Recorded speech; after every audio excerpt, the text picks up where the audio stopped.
Gen Z's! Another day, another mini vlog. As a third year college student here in Sibiso, Sipokot. At dahil maaga tayo nagising, papakita ko sa inyo kung gaano kaganda ang sunrise. Sasabayan pa yan ng huni ng mga ibon. Napakapayapa, diba? Na para bang sana wala ng gabi. OA. At dahil online class kami ngayon, magsisipag-sipagan muna ang babae na to. Hala, hindi ganun yun. Dahil maaga pa naman ang mga oras na yan, ako na ang naglaba. Dahil baka makita nyo ako mga sis, may mga dala na akong gamit. Hala, OA. At dahil ayoko mag-washing, kukusutin ko ng kamay to. Sa totoo lang, kapag naglalaba talaga ako, bihira lang ako gumamit ng washing. Mas gusto ko kasing nakikita yung mga damit kung malinis na ba talaga. Gumagamit lang ako ng washing kapag mga isahang suot lang or kaya naman mga punda, mga bedsheets, ganyan, or kumot. Dahil di ko naman talaga kayang kusutin yun at napakalaki.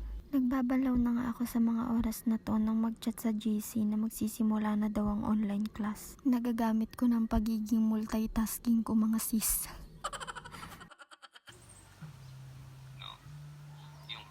Pagkatapos ko dito maglaba, naligo at nag-asikaso na rin ako. Palis na nga ako sa amin ng mga oras na yan.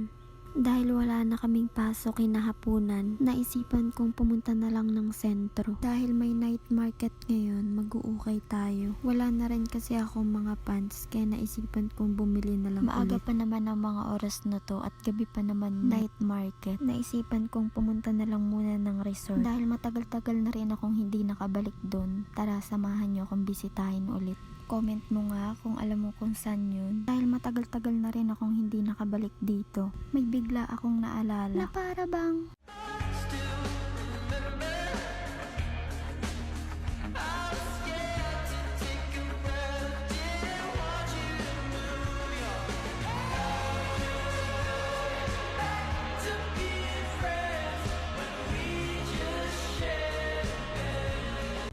naalala ko pa ng mga panahong broken ako. Hala, si OA. Oh, tama na. Baka ano na naman sabihin nyo. Comment nyo nga sa baba kung ano yung mga memories nyo dito. Yung may pinaka-unique na sagot, bibigyan natin ng GCash. Ang ganda pa rin dito. Wala pa rin nagbago. Pero siya may bago na. Aray nyo. Habang paakyat tayo dito, meron ulit nakakilala sa atin. Shoutout po sa inyo. Tingnan nyo naman sis kung gaano kaganda yung paligid dito. Kung gusto nyo ng tahimik na lugar, yung tipong makakapag-isip kayo ng walang sagabal, dito na kayo pumunta. Kahit papano, worth it din naman yung entrance na babayaran nyo dito. Kasi tingnan nyo naman kung gaano kaganda yung view, diba? So, what next? May mali lang ata sa aking hinilagot. Lahat sila wala nang suot. Bibili ka pa isa para kasing kulang kanina.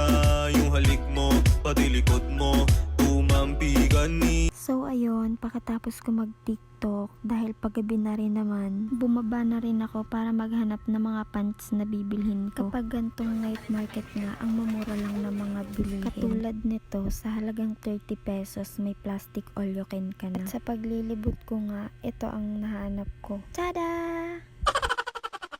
Ay sis, ang hirap talaga maghanap ng pants ko dahil sa maliit yung waistline ko. At maliit lang din ako. Wala na talagang nagkakasya mga sisi ko. Kaya ayun, ang kinalabasan, nag-food trip na lang. So ayun lang for today's video. I hope nag-enjoy kayo. Pa-heart, pa-share, and pa-follow ng page ko. Always remember who did, God's did.